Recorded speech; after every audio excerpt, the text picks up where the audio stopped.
All right. So this is from that Science of Wellbeing course we've been enjoying from Yale and Coursera. It's there for free. If you want to do the whole thing in its entirety, please feel free to do. So we've been learning this idea that, and I guess maybe she's going to summarize this too, so I won't do it too much. But we've been learning this concept that we miswant things, right? Like we're like, hey, I think X will cause me to feel good, so therefore I'm going to go after it. But when we get X, we often discover that, wow, it doesn't make us feel that way at all, or it makes us feel it, but like to a lesser extent than we thought we would. So our brains don't always accurately our wanting doesn't always accurately tell us what will actually bring us happiness. And so we can spend a big chunk of our lives going after goals that aren't really going to bring us what we think they're going to bring us. And that there are also things that that research has indicated that if we could choose to go after them, like kindness and social connection, we actually would experience what we're ultimately trying to experience in the first place, but not getting with our other strategies. So we miswant things, and then our intuition also takes us down roads, or like our intuition doesn't think that like being kind to other people is going to give us as much of a boost in our well-being as it actually does. So in this video, which I haven't seen, she interviews a researcher in the social connection arena to further like deepen or explain how and why social connection actually is this thing that we can choose to want in our lives that will actually bring us boosts in our well-being. So that's what we're going to do. And I'll probably be pausing it to add my like 1 cent in every once in a while, or to try to make, a hilarious joke or whatever. And to talk with you guys. And okay, I want to check in with what Charlie just said though.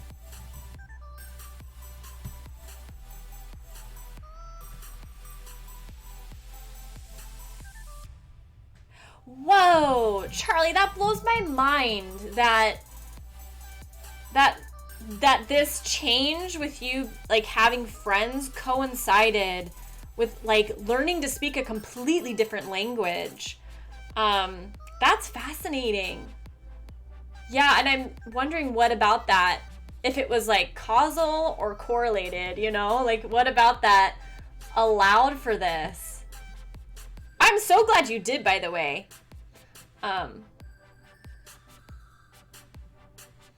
Wow. Well, I feel, speaking personally, that you're able to like bond with me, even though all we're doing is like I speak and you text, right? Which is crazy that can form a connection. Not everybody can connect that way, but you definitely, I feel like you can. All right, let's do this. Let me pause the, see now I got it ready and now I'm going to unget it ready. This is part of our... Sorry, I just have to pause the music and it's on a web browser. I will never be seamless as much as I want to be for you guys. Here we go. Fantastic series on the psychology of wellness, and I am excited today to be joined by one of my colleagues, a social psychologist, Nick Eppley. We're going to be talking today about miswanting social connection. Just to kind of quickly introduce Dr. Eppley, he is the John Templeton Keller Professor of Behavioral Science and Neubauer Faculty Fellow at the University of Chicago Booth School of Business. Nick has done super cool studies on social cognition, perspective taking, our intuitive human judgments, when those judgments go awry. And his work has been featured on way too many cool spots to tell you about. He's been in the Wall Street Journal, on CNN, Wired, and NPR. And most exciting for you guys is that he's also the author of Mindwise. That's the Yale version of cool, by the way. NPR. And want, which is a fantastic book that talks about all his awesome stuff. Nick, thank you for joining us today here in our course. And so what we really want to talk about today was your cool stuff on social perception. Throughout the course, we've been talking about all these cases where we miswant things, these cases where we really, really have intuitions that we should seek out stuff like getting a higher salary or getting a good grades, and this doesn't impact our happiness as much as we think. And then there are all these other spots where we're miswanting in the other direction, where there are these things that would actually make us happier, but that we don't have intuitions to seek them out. And so I wanted you to talk today about some of your work on social connection, one of these many domains where we're kind of missing how good this stuff would be for us. So just kind of maybe give me a quick definition of how you think about social connection, like kind of what is it and why is it so important for our species? Social connection can be almost anything from making eye contact with another person or smiling at another person to being in a long-term romantic relationship with somebody.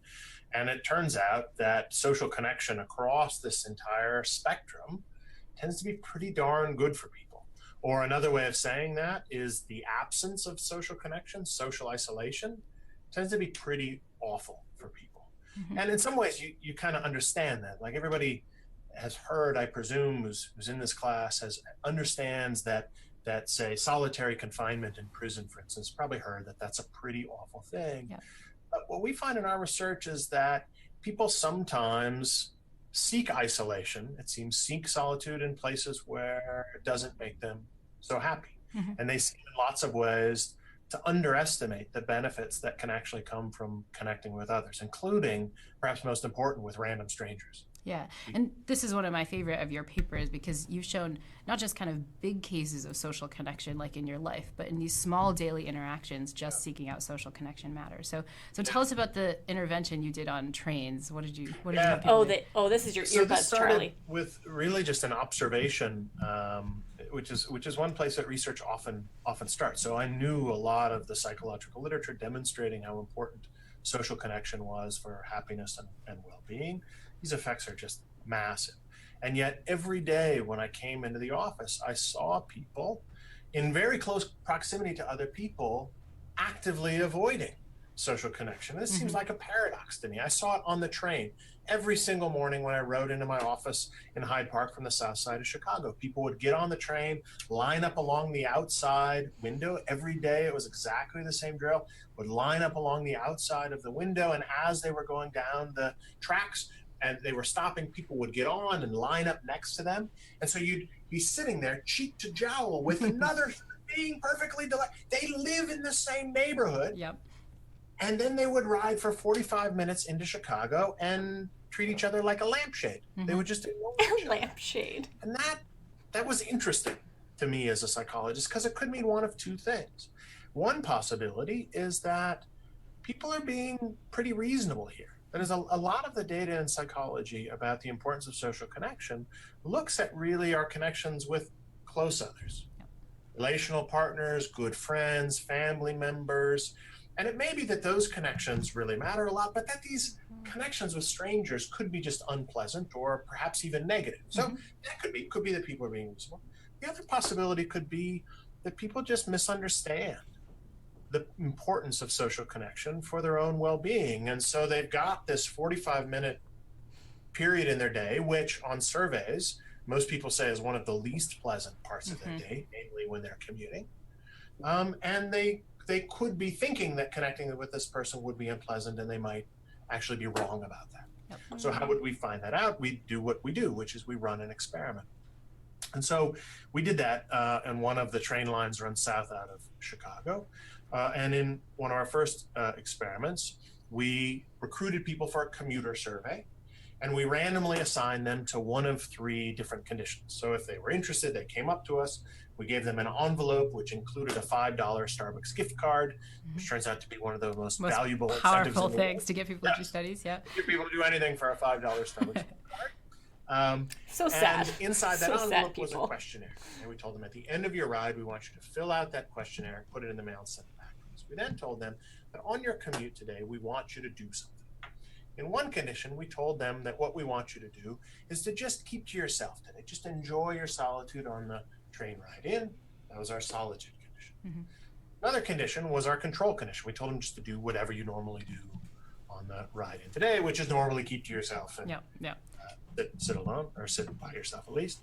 And the third condition, we told them to do something perhaps somewhat radical. That is, when somebody came and sat next to them, we asked them to try to form a connection, try to get to know something about him or her, right? And then that's all we told them. So then we had them fill out the survey. Survey included a bunch of items. The first four were the ones that we really cared about. We asked them, how sad are you today after your commute? How happy are you? How pleasant was your commute compared to normal? So those are 3 questions. We also asked them how productive your commute was. We didn't get any differences across conditions in productivity, so I won't mention that right now. But we averaged these first 3 together, and we found something interesting. So remember, one possibility could be that connecting with a stranger kind of stinks. It's unpleasant. We actually didn't find that at all. What we found were that people in the connection condition were actually reporting the most positive experience, and people in the solitude condition were reporting the least positive experience. So just like we see over and over again in experiments, connecting with another person was pleasant. It improved your well-being, it improved your mood. So the question is, why don't people do it? Well, to test that, to study that, we have to run a second experiment to test this. It's also like surprises me that because if I was in that position where they're like, hey, you're on a train, go connect with somebody, I would get super nervous, right? And I would be really self-conscious and just anxious about the experience. I would do it. So given that, it's amazing that even when people are afraid or they're like naturally introverted, that this act of going out of your way to connect with a stranger boosts your well-being. Like that's pretty cool that it's like, it seems like it's almost, I don't know if this is maybe too strong, but universally true for people. Other possibility, which is that people might just misunderstand the consequences of social You engagement. should organize his So to do that, we ran a second experiment where we told people about our experiment and each of the conditions and asked them to predict how they would feel if they were in each of these different conditions. This doesn't measure actual experience, of course. This measures people's expectations about how they would feel. And what did they expect? They expected that they would be the happiest in the solitude condition. That they'd be the least happy in the connection condition. So not only were their expectations miscalibrated, they were precisely backwards from what we saw when we ran people through those actual conditions.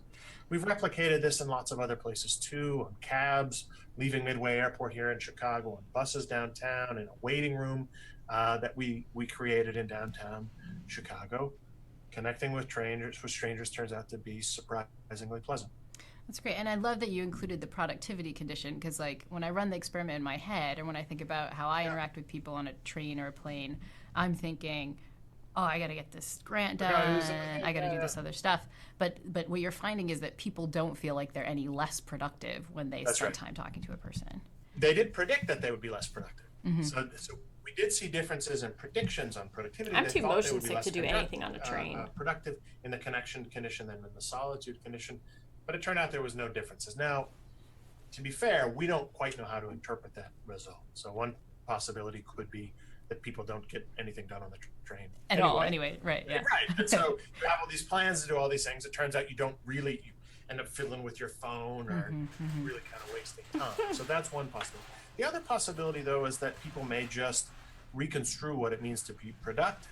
So if you sit down next to me on the train and I've got an important paper to write or something else to do, if we have a conversation that turns out to be really interesting, well, now that's been productive on the train, right? And so, we don't know exactly what's going on there, but we certainly didn't get what people expected in terms of productivity either. And that gets to another thing that people are kind of mispredicting specifically. They're mispredicting their own affect afterwards, but they also seem to be mispredicting the other person's affect, right? Because that's another reason I don't talk to people. Sometimes I think this person's going to think I'm annoying or this person's going to think I'm weird. Or Absolutely. In fact, and that's the very mistake that we find leads people not to talk.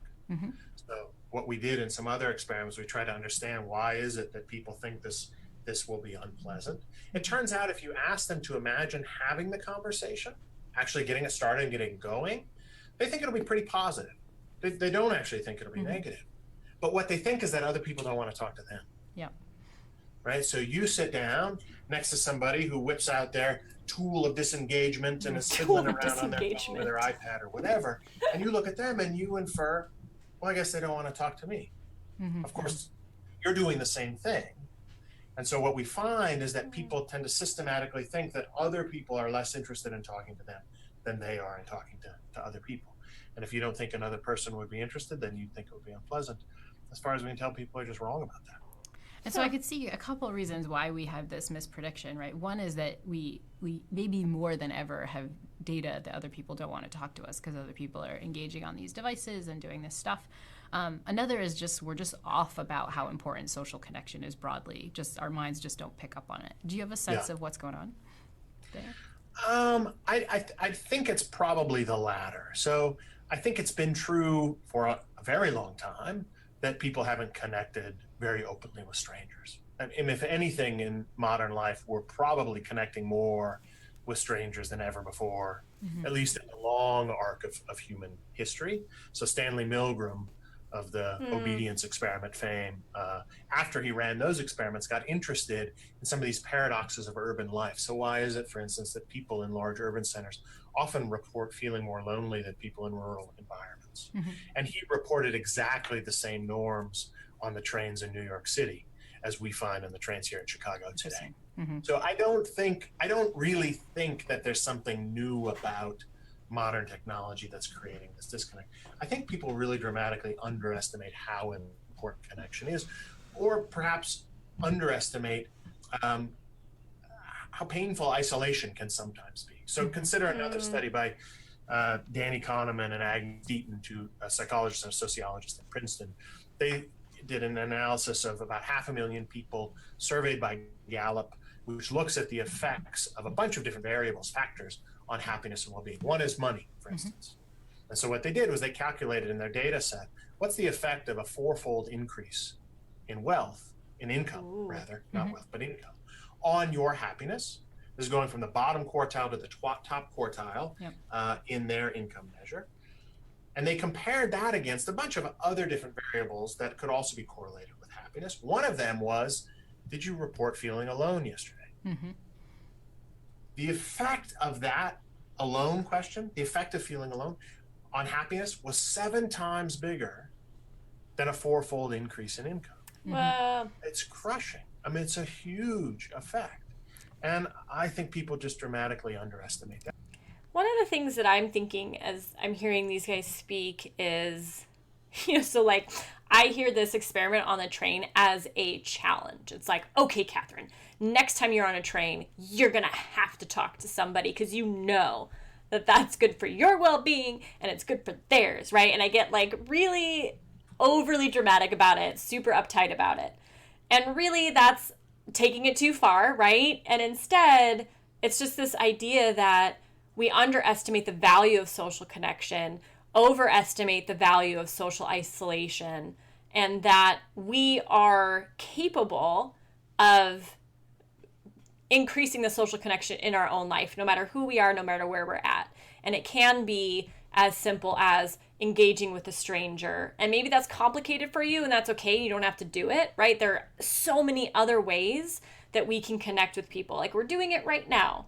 So, that's all just to say, like, if you're thinking like I'm thinking and you're going into this like overly militaristic trap about this research, there are other options, other approaches to implement this into your life, and we can all be a little bit more gentle about it. And so they miss like simple opportunities to feel happier. So consider another experiment we just ran, super simple study that we ran at a lab we have here in the Museum of Science and Industry, which is just over there from my office here in Chicago. We had people walk around a big waiting room. There's a huge lobby in the MSI here in Chicago. We had them assess how friendly people were at the museum today. We randomly assigned them to one of 2 conditions. In one condition, we asked them to assess how friendly people were by walking around, and when people are about 10 feet away, make eye contact with them, and when they're 5 feet away, smile at them. As we asked them to walk around and just be kind of friendly. Didn't ask them to talk, just minimal social connection, just be nice to other people. And did they want to do that? Were they kind of weirded out in the same way that when you ask people to talk on the train, they're kind of like, I don't know. I suspect they were a little bit. We didn't measure it, so I can't say qualitatively. I suspect they were. Because people don't naturally do that. Right. People don't, and well, you'll hear the results in a minute. And then you can ask yourself, why don't people do this? The other condition, we asked them to go around and assess how friendly people were, but just by watching. So you just watch other people. So in one condition, we've got people making eye contact and smiling, being friendly. The other condition, we've just got people watching, just observing. When they come back to us, we ask them, how friendly were people at the museum today? And what do you think people said? Well, in the condition where they were smiling and making eye contact, they said people at the museum were friendlier than people in the other condition. Now, it's obvious why, right? They are being friendly because you were friendly. Right.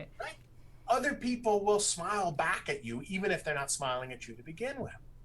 The more interesting thing was we asked people what their mood was, and from positive to negative. And we found that people who were making eye contact and smiling in that condition were dramatically in a better mood than people in the control condition. Great, yeah. And so, I mean, this is a trivial thing, but it turns out being social, being nice, even at just a very minimal level, makes you feel happier. So it's not even once people are on the train, just on my walk to the train, for instance, I can take those few minutes and make myself feel better just by being nicer to other people. And so have you done that? So this is a topic that comes up in the course, is that we talk about these intentional actions that people can take to put this research into practice, right? Are you doing that? Well, let me tell you a few things that I've done. So one thing I've done is I've gotten rid of my smartphone. So I just carry a stupid My phone. Students, when they hear this, will say, what's going on? Let's see if I'm not even sure I have it today. I usually don't carry it, but no, I don't have it. I have a stupid phone. It just makes calls. Wow. So if I want to talk to people, It's amazing you can even buy one of those nowadays, but yeah. You can go to Target. There it is. It's off in the corner. My kids are horribly embarrassed by this, but I felt that so I do have an iPad. So if I really want to do something, I can, but it's not right there in front of me. I can be more attentive to people who are around. Second thing I do is I have become more social, I would say, in lots of ways. I'm much more willing to just talk to people. Everybody's got an interesting story to tell you. Everybody has something interesting in their life. You just need to ask them what it is. The other thing that I've done is I know, for instance, we also have a bunch of studies on the surprising benefits of expressing gratitude. Turns out that people underestimate the importance of gratitude on other people. So when I write you a gratitude letter, you're happier than I expect. And so just right behind me, I have a bunch of letters just laying around so that it's easy for me to write these. And so, I've done a bunch of these things, and they do make a difference. And I think it's important, though, to realize what kind of difference they make.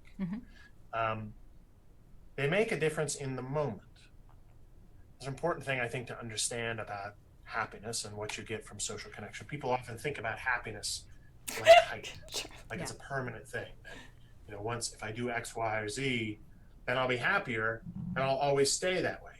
Little like, if I do something to get taller, I'll always be taller. That's not what happiness is a mood state. It tells you you're kind of doing the right thing at this moment. Being connected to others in a positive way throughout human history has been a good thing for us. It makes sense that we get that positive signal. But it's a mood, and moods don't last. If you watch a good movie, you're not happy for the rest of your life. You're happy for a little while, right? And so I think the way to think about these things and about happiness more generally, it's like a leaky tire. You just kind of got to keep pumping air into it to keep it inflated.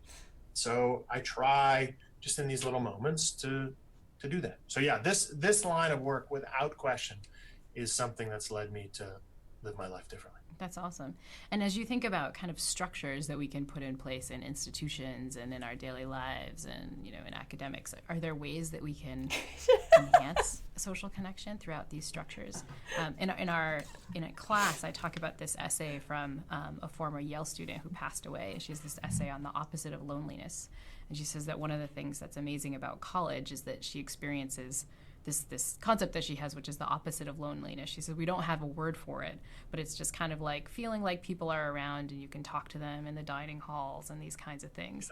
Exactly. And she talks about kind of promoting whatever we're going to call that word in society. And any ideas from your research about how to do that better? Should we have like forced chat, not quiet cars, but like the opposite of cars on trains, well, like the talking cars and things? The funny thing was, when I was doing this work, I relayed our experiments to the folks who work on the trains here in Chicago. And this is the metro in Chicago. And the woman I was talking with was just a delightful person. She was fantastic. when I told her about the results of our experiment, she said, "Oh, Nick, I totally believe this. I totally understand this. Totally consistent with my experience. But you're not going to believe what we're going to do." So, what are you going to do? Well, she said, "We're about to roll out a policy." I said, "Okay, what's the policy?" She said, "We're going to start putting quiet cars on all of our train lines." Mm-hmm. I said, "Well, why are you doing that?" And she said, "Well, because we asked people what they wanted, and this is what they said they wanted." I said, "Really? Yeah, that's what our people said too." But turns out they were just wrong. And I asked her, "Have you ever tried the opposite? Have you ever had like a chatty car where people get together and they just, talk with each other to just kind of unwind at the end of the day or something?" She said, "No, we've never had anything like that, but we did have something that was sort of similar, which were the bar cars that go out, went way out to the northwest suburbs in Chicago." I said, "Well, do you have those anymore?" She said, "No." "Why don't you have them?" I asked. And she said, "Well, they were becoming something of a safety issue." I said, "Really?" She said, "Yes, they were too crowded." No. So, Yeah. So look, I think there are lots of different kinds of interventions like this that you can do. Some are small scale things. I really do think in this case that knowledge has power to it. That seeing these data, I think as soon as you think about it a little more carefully, you recognize the importance of this. So I think there's certainly knowledge is power in this case, but I also do think that there are other interventions that you could do. So one of the things, for instance, that we find is really important for a sense of social connection with another person is voice. So I don't think that these devices are necessarily awful, but it's not a technology that's necessarily tailored to creating a sense of social connection with others. Adding voice, I think, would be helpful. There are other places, Interesting. Psychologists and sociologists used to talk about human capital in neighborhoods, about the importance of building structures like playgrounds and things that would bring people together. Those are the other ways that you can do it, is by taking that kind of macro level approach. But I don't have as yet a magical way to make people feel more connected to each other. But it's nice to know that when you think about doing it in your own life, you can just do it. Like, you can just talk to people. It's not, you don't need like huge structures to do that. It's kind of cool. So, I mean, we also have adopted a few children. So we adopted two Charlie. children from Ethiopia, and we're in the process of adopting another from China right now. And, part of the reason for that made me feel more willing to do this was just knowing about how powerful these connections are on our own well-being. So it didn't feel ever like we were sacrificing in any way here. Our kids have enriched our lives so powerfully and so meaningfully. Once you understand the importance of social connection for happiness and well-being, I think there are lots of ways in which you can think about ways in your own life that you can connect with people more effectively and in deeper ways. Doesn't necessarily mean you have to increase the size of your family, but maybe it would. Or give up your smartphone. Although maybe for our or students. Or give up your smartphone. That would be Something good. extreme as that. Well, this was fantastic. Thank you so much, Dr. Eppley. And again, for folks who are taking the course, do check out Nick's book, Mindwise, How We Understand What Others Think, Believe, and Feel, and Wop, Want. wop, wop. There we go. Yes, sirs. Yes, sirs. Oh, maybe they were gonna adopt you, Charlie. Oh, music is so loud. Yeah, I'm glad that they brought that to the close that they did, because this is all just to say that, like, we're all in control of how we choose to bring social connection into our lives, right? And that there is really a wide range of how to do that. So we don't need to feel like, oh, the only way to do it is to get rid of our smartphone, to become totally untrustworthy to Charlie, or adopt children or anything like that. There's many ways to do it. And I also appreciated how he talked or reminded us that happiness is a state. It is not a perpetual state of being. Sorry, it's a mood. It's not a perpetual state of being. So when I'm talking about how we can boost our well-being, I mean it as a boost, right? Like, it's mostly temporary. And at the same time, we're building skills that allow us to experience well-being more often or for longer periods of time, or to be able to bounce back from adversity when it happens because we're building the skills of resilience. So yeah, see, adopt kittens. I would be so fascinated with if social connection can happen with animals, because I definitely feel like the way I feel when I meet and interact with humans, I often feel when I meet and interact with animals. But I don't think that study has been done. So, yeah, well, duh. For me it can. For you it can. I wonder. A lot of times it's way easier to connect with animals, too, than other people. Yes. Oh, we didn't do our meditation. Let's do it right now. And we'll basically end with this today. Make the study right now. The study of two. Punch life back in Charlie's peculiar stuff. We know the results. Maybe we could do social experiments on Twitch. Oh gosh. That's opening up a whole crazy range of possibilities. Undertale for 5 minutes. For 5 minutes. No.